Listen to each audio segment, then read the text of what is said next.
Hi, this is the Philosophical Angle program, and I am your host, Chris Angle. Along with me is my co-host, Rick Samuelson.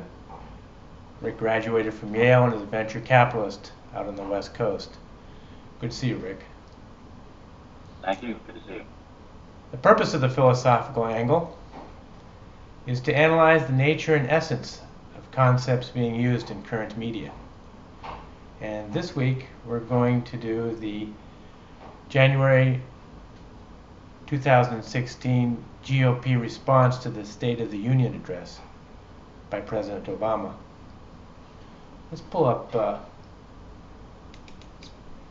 an outline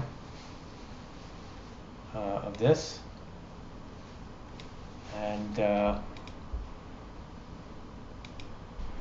so that we can start a review and analyze what was said. We will also put up the actual remarks, the actual context, and for you to follow along. So let's see here. So this is Nikki Haley's response,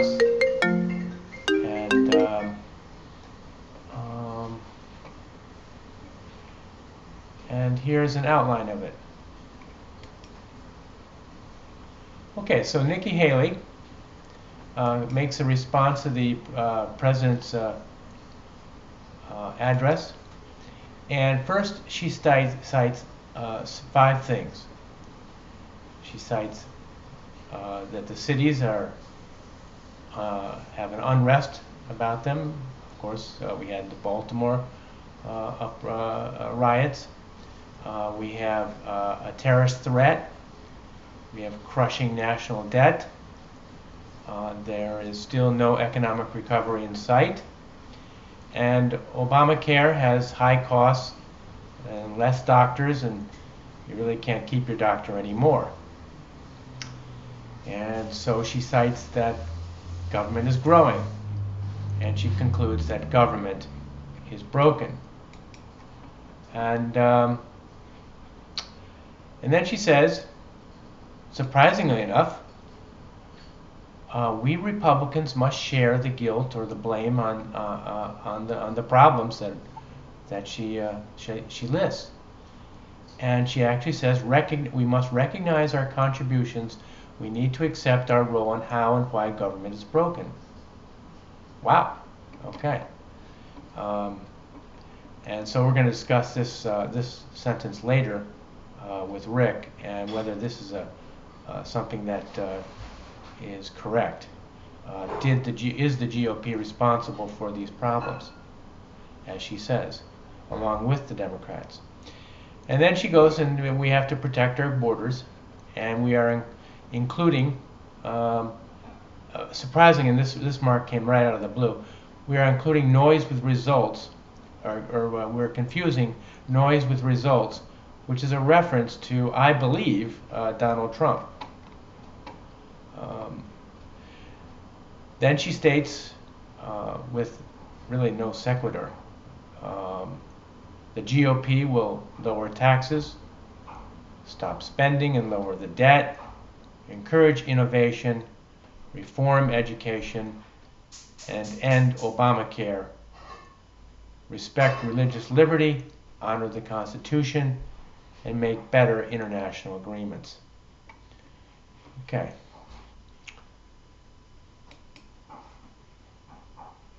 Well, let's make, that statement in there that we just saw. Whoops.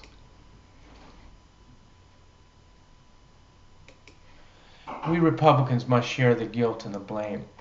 It's as if she's saying that we must cooperate with the Democrats, and that we are to blame with the Democrats, that we are to really cooperate with them to produce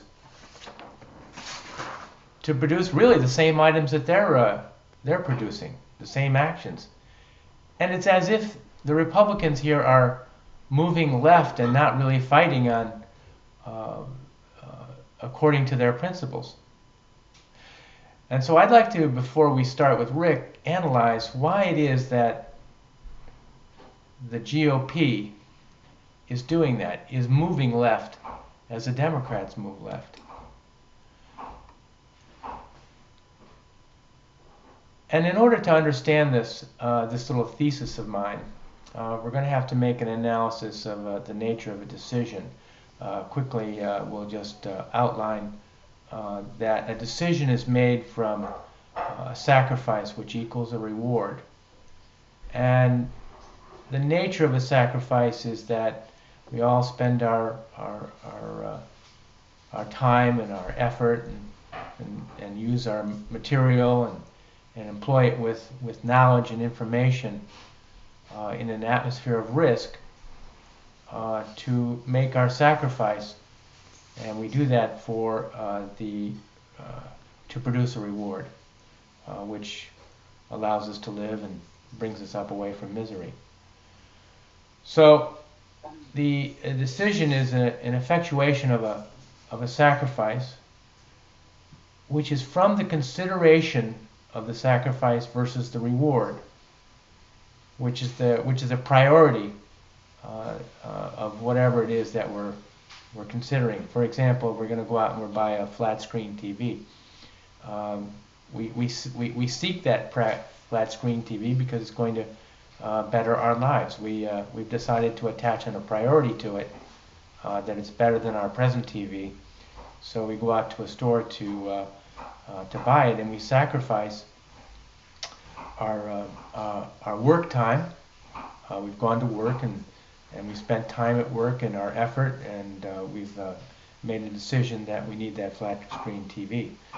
We use our information that we've gained at work to produce a product, and so that sacrifice allows us to receive a reward, and we use that reward to go out and buy a flat screen TV or whatever it is that you need. And so, and when you're at work, you do something that's necessary. In most of our relations, we cooperate, and when we cooperate with somebody, we do it because it provides an efficiency. That we find that when we cooperate with somebody else, we cooperate because the product that we're producing, we do it with less sacrifice and we get more reward. And so with this knowledge, we employ cooperation. It's necessary for us to be able to build our world. And so cooperation becomes an important part of ethics because cooperation is used to produce things which more efficiently to bring goodness to our lives. And the effectuation of this cooperation is through respect. And we respect our employer and those employees that are around us that are enabling us to produce that product. And I know this is a bit long-winded, but you're going to see why this is in the conclusion here, why this is be relevant to Nikki Haley. So we use because not only does this process involve individuals at work, but it also can involve a government. And the left and the right have different outlooks. And the essence of the left is that it needs government to solve problems of its constituents. And the government is required to solve these problems of the constituents. And the essence of the right is that they believe that the individual solves his problems first, and then if he can't do that, then government is needed. And the reason why the government does this is that because they believe that is the left. The liberals believe that others are inherently bad and cannot be trusted. Therefore, its constituents need government to regulate them. And so it first reaches out to government in the first instance. However, the right believes that the individual is inherently good and is to be trusted until otherwise noted. And so it reaches out to the individual first. And if that can't be solved just by the individuals and through their cooperation with each other, then perhaps the government needs to be consulted and help to help with the problem. So the individual, the conservative individual, believes that others can be trusted, and so cooperation becomes a little bit more easily.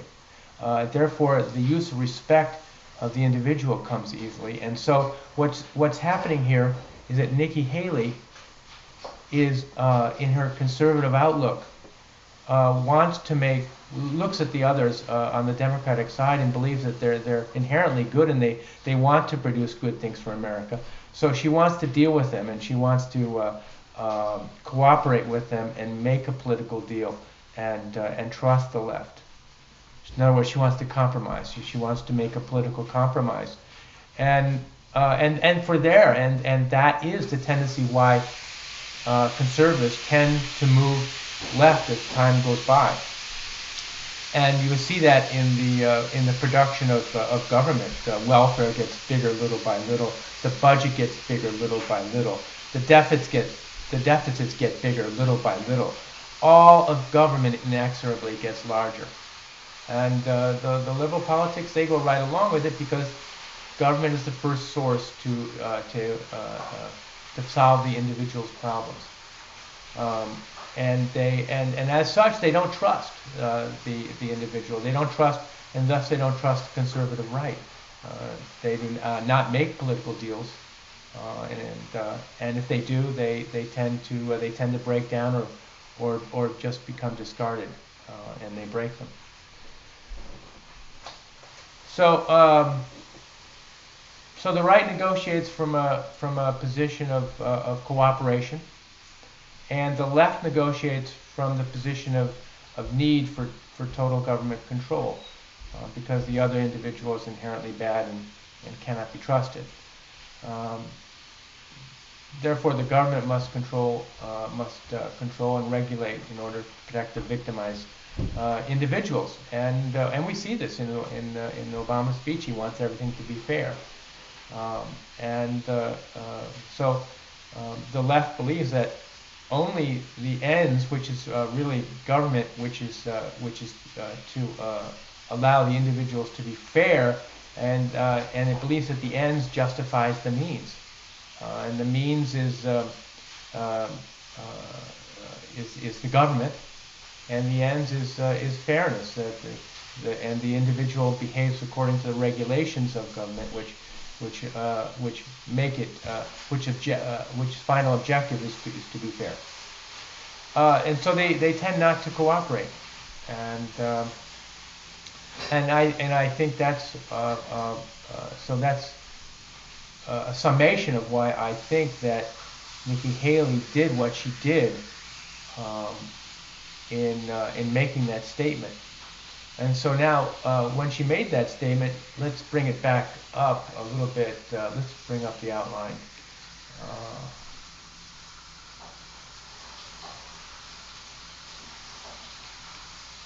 Whoops, that's the response. Okay, here we go. She's made it here. It says that we Republicans must share the guilt and recognize recognize that our contributions. We need to accept the role in how and why the government is broken with the Democrats, and so I'm going to ask Rick: is that true? Were we involved with the Obamacare, and should we accept responsibility for that along with the Democrats and the economic recovery and the other things that she's mentioned here, the terrorist threat and crushing national debt and the unrest in Baltimore and wherever? Rick, what do you think? Well, I think a little historical perspective would be useful here. I think if you compare this Congress and Congresses we've seen over the last 10 years or more to the Congress under Newt Gingrich versus Bill Clinton, that Congress succeeded in Clintonian language, triangulating compromises that led to budgets that were more or less balanced, led to welfare reform and economic growth rates that would be the envy of any politician today. We certainly haven't seen the growth rates of the 80s and 90s for quite some time, and are not likely to as well. So measured against that standard, I guess you'd have to say that the Republican-led Congress today is a pale shadow of its former self in terms of being able to negotiate, antagonize, deal, whatever terminology you choose, to engage the left, Obama, the Democrats in Congress, in a fashion that leads to more responsible government. And that would obviously require less spending, smaller deficits, something resembling a balanced budget, and while still maintaining an effective defense and getting control of other issues, whether it's immigration or educational standards, in a way that is far more effective than what we're observing. Okay. So what about Obamacare? Did the Republicans should they take a part of the blame for Obamacare? I believe that there were no votes for Republican side. Is her statement justified when we look at Obamacare having no votes by the Republicans? And what do you think about that? Yes, certainly when Obamacare was passed, no Republicans voted for it. That was a principled stand. Little was done thereafter to effectively oppose it. There was certainly a lot of posturing.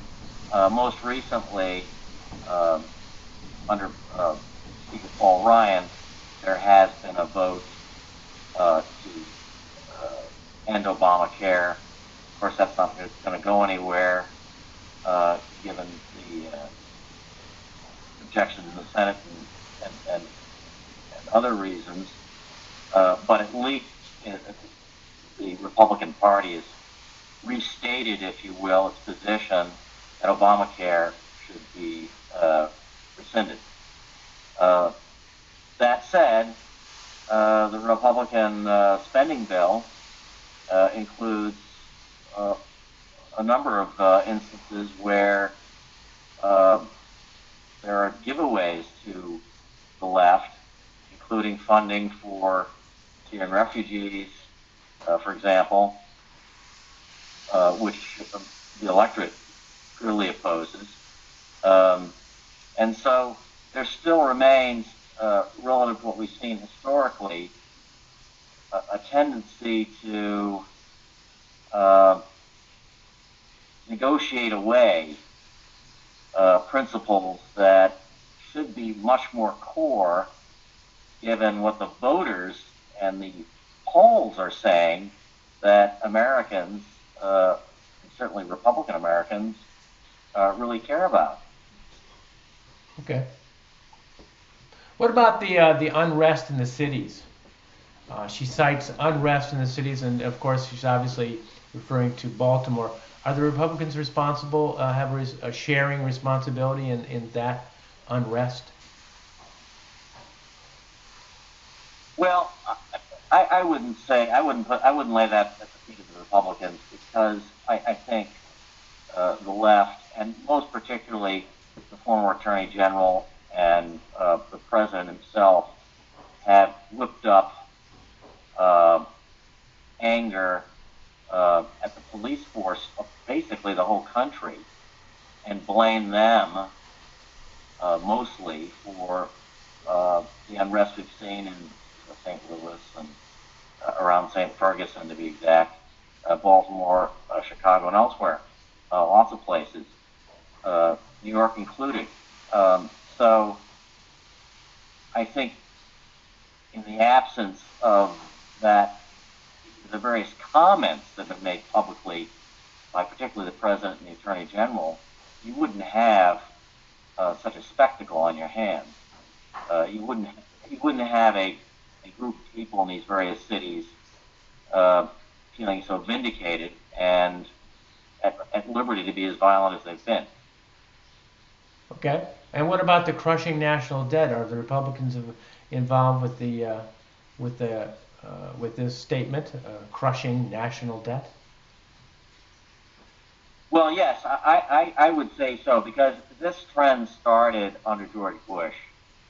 He was running deficits of as much as $500 billion during his term, 2 terms in office. And Obama, of course, went as high as over $1 trillion, and now he's back down to $500 billion, and that seems like a great improvement. But he has doubled down, if you will, from a trend that already began under George W. Bush and the so-called principle of compassionate conservatism. We are in a fortunate period from the point of view of servicing that debt, in that the Federal Reserve has been the great enabler, both under George Bush and Obama, by forcing interest rates down as low as possible and making the cost of carrying this ever-increasing debt much less than would normally be the case. Right? Interest rates are at basically historic lows, and remain there, and are likely to remain there for quite some time. So the cost of servicing the debt, that is paying the interest, is distorted by that policy. So you've got an element in the Federal Reserve, the bureaucracy, if you will, that's aiding and abetting this phenomenon, even as you have a Republican Party that is afraid of opposing spending, because if they go so far as to attempt to shut down the government, they inevitably get blamed, particularly in the press. I guess the fundamental problem in terms of how Republicans view themselves is they believe at some fundamental level that you really can't compete against Santa Claus. You can't really oppose over the long run a party like the Democratic Party that gives stuff away. The political appeal of that principle is too great, and therefore there's been a growing tendency, not seen under Newt Gingrich, but seen today, of basically caving to this phenomenon of ever-growing government, ever more spending, ever more deficit spending, and ever more growth in entitlements, because it's the path of least resistance. And to that extent, the Republicans of this generation are not easily differentiated from the Democrats. Right. And you made an interesting point in that the interest rates being as low as they are, once they start to rise, and of course they have now started to rise just slightly, the actual expense of carrying all this, 18 or 19 trillion, and much of it taken on in the last 8 years by the Democrats, in their funding bills, when they had control of all three of Congress back in the first term. That cost of carrying that debt is going to increase and become a real burden on future generations in paying back this spending spree.